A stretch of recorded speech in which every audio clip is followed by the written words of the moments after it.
Okay, today we're going to learn how to evaluate a determinant with what I call the Lamborghini method. I didn't invent this method. This is just using some rules, standard rules of calculating a determinant. I just call it the Lamborghini method to make it a little bit more exciting.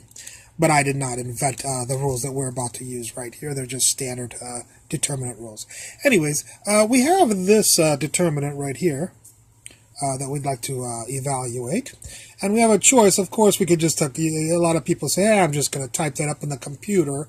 But the reason I'm calling this the Lamborghini method is because I think I can evaluate this faster than you can type this in the computer and evaluate it. Let's see if we can do that. We're starting at about a minute, so we'll see how long it takes me to do.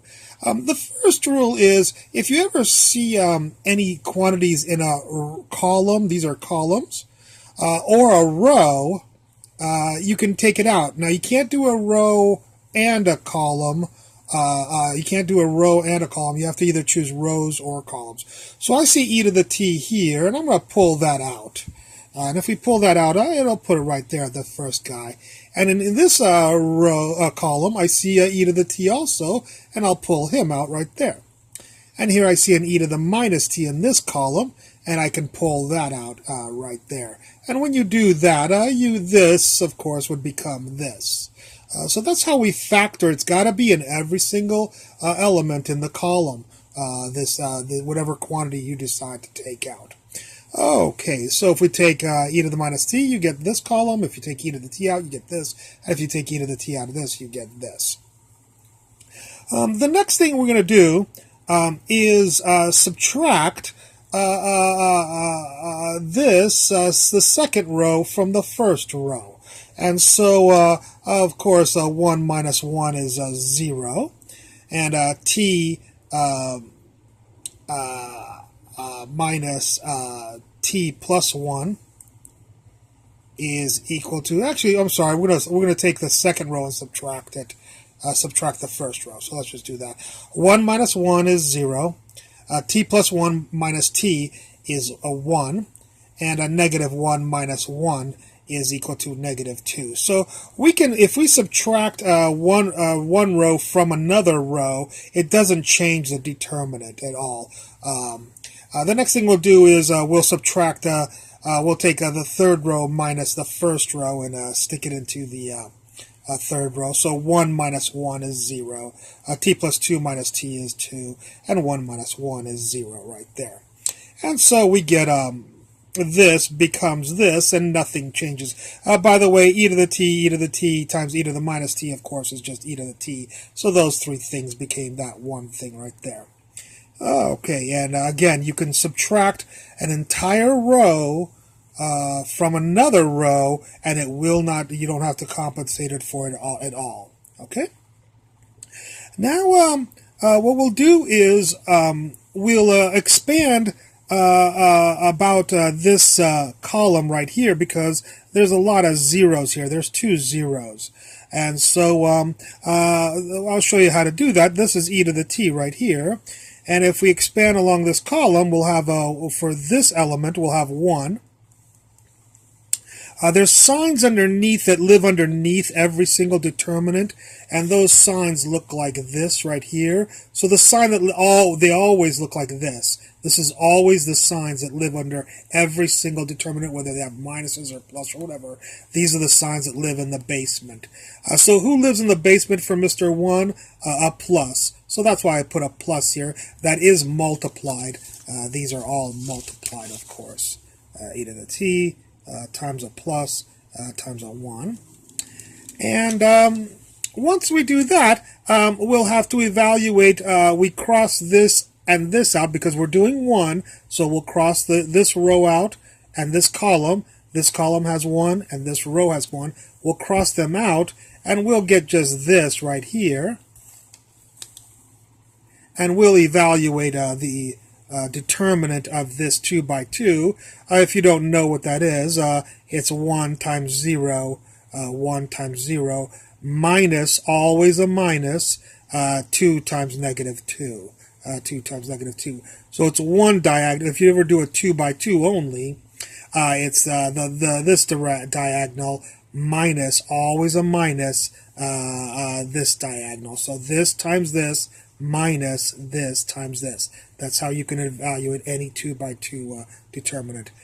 And so we get this. Well, if we do a little bit of algebra here, pretty simple algebra, we get 4e to the t. All right. Well, that was about 4.5 minutes. So it would be interesting, unless you're a really good typer, to type that in there. Plus, I was doing a lot of talking, so obviously it would not have taken me 4.5 minutes if I didn't have to teach the subject. I would have done it quite a bit faster, and I think you'll be able to do it a lot faster than 4.5 minutes when you practice a couple of times. And you don't have to do it too fast, but I think you'll do it faster than having to type all of that in to a computer, and the computers will take the determinant, and I encourage you to type that into a computer and make sure that we got the right determinant here, that we didn't make any mistakes.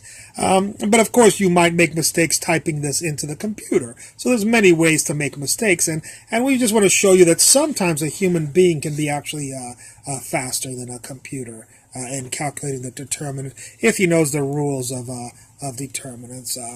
I just wanted to mention as an extra, just because I know we went through the rules kind of fast. But again, here we might see, just as an example, this has nothing to do with the problem, so this is just an extra example.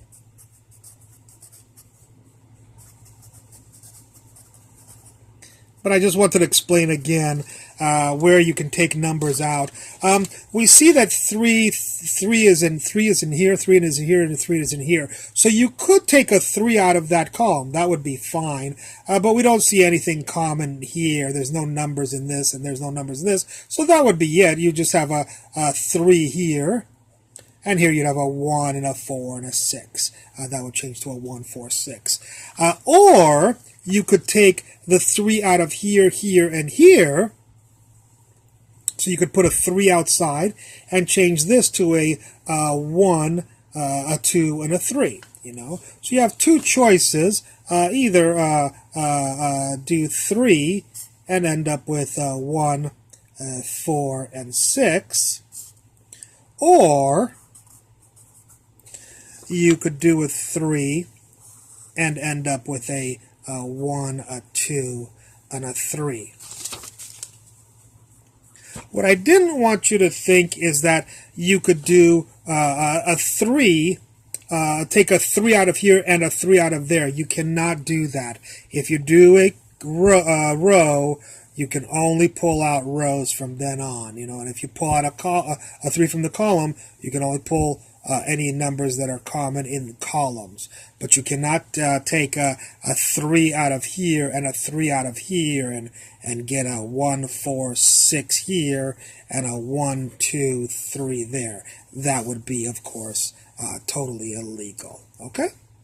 All right, so just wanted to explain that. And again, there's always signs that live on the bottom underneath these every determinant, and they always go plus, minus, plus, minus, plus. This upper left corner is always plus, and then it alternates minus, plus, minus, plus.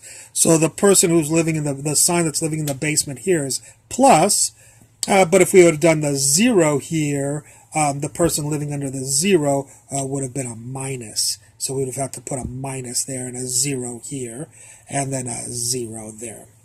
There's other things that are involved in this thing. For instance, I didn't show you that technically we were supposed to do all 3 of these, so we would have had to say plus, 0, minus, and then an e to the t, and then the determinant for that. Plus, we would have to do this 0. And who's living under that 0 is a plus right there, because 1, 2, 3, 1, 2, 3. So we'd have a plus, and then the e to the t, and then some sort of determinant there. But that's the reason we did this column, is the zeros wipe out all this stuff. So you want to choose columns with a lot of zeros if you have them, you know. If you don't, then you have to do an entire column like this. If you decide to do this column, you'll get the same answer, but it'll be a lot more difficult. This would be the second least difficult, or whatever. You would like to choose this one with the 2 zeros. This one only has 1 zero. That's better than this one that has no zeros. If you want to cross, or you could do it across, this has no zeros. We would not like to do that. This has 1 zero. That's kind of okay, but we would love to do this one that has 2 zeros. So that one would have also been this row expansion would have also been as easy as this column expansion. So you're always looking for as many zeros as possible, either in a column or in a row. And so we could have done this or this. But again, if you expand along this, it's just more complicated, but it is the exact same answer. You'll get the same answer that you do this. So you can always expand along any row and any column, and you'll get the same answer. It just might be a lot more difficult. So we like using this one because we had the 1 there, and zeros times all of this stuff just wiped all that stuff out. So those are a few of the tricks, and I just wanted to show you how to evaluate, hopefully, a determinant a lot faster than having to type it into a computer. Okay. I hope you enjoyed this video, and I look forward to any comments at the bottom. Thank you very much.